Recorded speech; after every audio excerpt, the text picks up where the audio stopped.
replace the manifold, I'm going to start down here at the flex pipe flange, and I'm going to remove these two nuts. These are not the factory nuts and bolts, but someone has replaced them with 14mm size nuts and bolts, which is the factory size. So whatever you have, just take it off. I have to hold the bolt side with a 14 and then take the nut off. Do the same to this other one.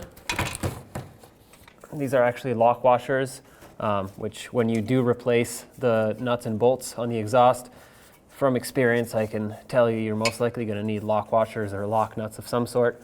Otherwise, the bolts will back out by themselves. I'm going to take this oxygen sensor off next, and I'm using a special oxygen sensor socket tool. You can also use a 22mm wrench, but the tool makes it easier because it grabs on more sides, so you're less likely to strip it out. I can see this sensor is somewhat new and it's been recently replaced, so if yours is old and rusty, what you can do is either heat up around the threads where it goes in, or just run the car for like a good 20 minutes, half an hour, go for a drive or something. That'll basically self-heat the exhaust and is more likely to break this free. Set that aside, and now we can remove these nuts up here that hold the manifold onto the head. To remove all these nuts, you can use a 12mm socket and just break them free. I've sprayed them down with some rust penetrant beforehand to make it easier, and it also looks like someone has already replaced this exhaust. This is not the factory one, but break these all free and remove them completely.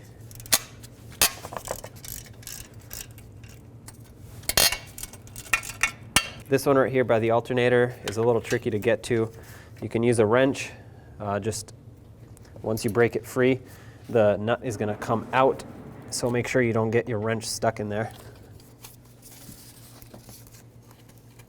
I'm pushing this manifold towards the head to relieve pressure off the nut. You can remove the nut fully, and now the manifold is ready to come off. So pull it up off of the flex pipe, and here's your exhaust manifold. Remove the old gasket. Your manifold should have come with a new one. If for some reason you don't have a new one, you can reuse these steel gaskets. What you want to do though is just clean it up with a wire brush and make sure it's not cracked, broken, or missing any chunks. This one looks good, but I have a brand new one, so I'm going to replace it with this. Now you want to clean up this surface here so that the new gasket can have a nice, clean, flat surface to seal up against. You can use a wire brush and gently scrape off the rust and the debris. Make sure it doesn't go into the exhaust ports. You can always cover these if you're worried about it, but you know, stuff comes out this way. It's not going to get sucked in when you start the engine. The main area you want to focus on is just around the exhaust port holes. That way the gasket can seal up and not leak. You definitely don't want to use something very aggressive such as a sanding disc, because this is aluminum and it's very soft, so anything that's very harsh will damage it. And if the surface is not perfectly flat anymore, your manifold will not seal up, and then you'll have exhaust leaks. I'm going to quickly degrease this with a rag and some brake parts cleaner, just to make sure there's no grease in here. Otherwise, I mean, most of it will just burn off once you turn on the engine, but the less smoke we get at startup, the better. Go ahead and put on your new gasket. It only goes on one way, so if you have it backwards, you'll know. Now slide the manifold back on, line it up with all the studs. Make sure it's pressed on all the way, and then you can start on all 5 of these nuts. Then we'll tighten them up. Snug up all of your nuts, and then torque them to 27 foot-pounds. To torque it, I'm going to start in the middle and work my way out. What that's going to do is it's going to apply pressure like that so that the manifold gasket doesn't bend in odd ways.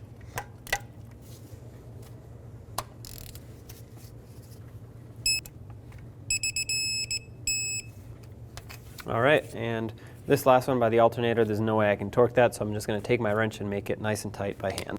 If you don't want to unplug it, you don't have to, but I will, because as I thread this oxygen sensor in, the wire is going to spin, and it's easier for me to correct the spun wire if it's unplugged, as opposed to if I have to spin it the other way.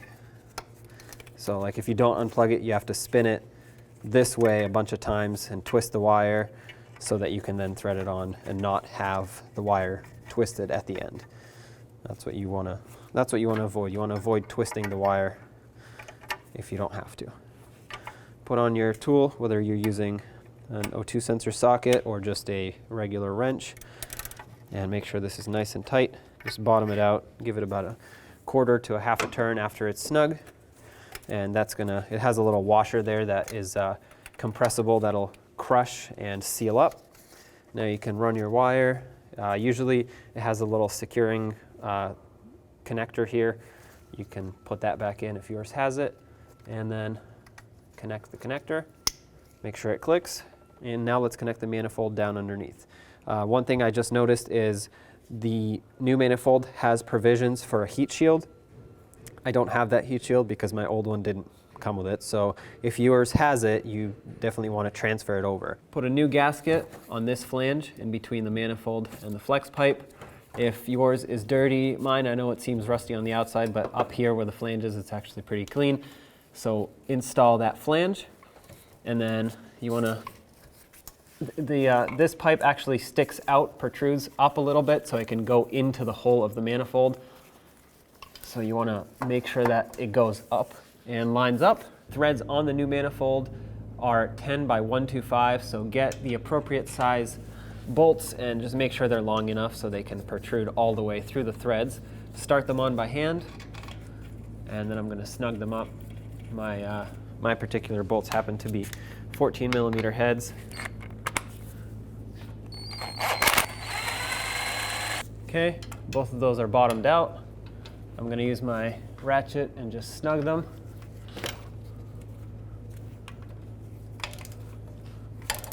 Make sure they're nice and tight so the gasket can seal up. Perfect.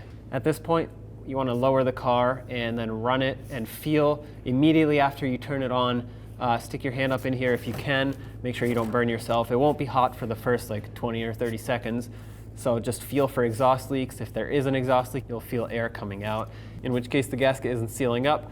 So you can either use a different gasket, or maybe it's not clean, or the area isn't flat, so when it squishes, it's not compressing evenly. So just check whatever it is, try to fix it.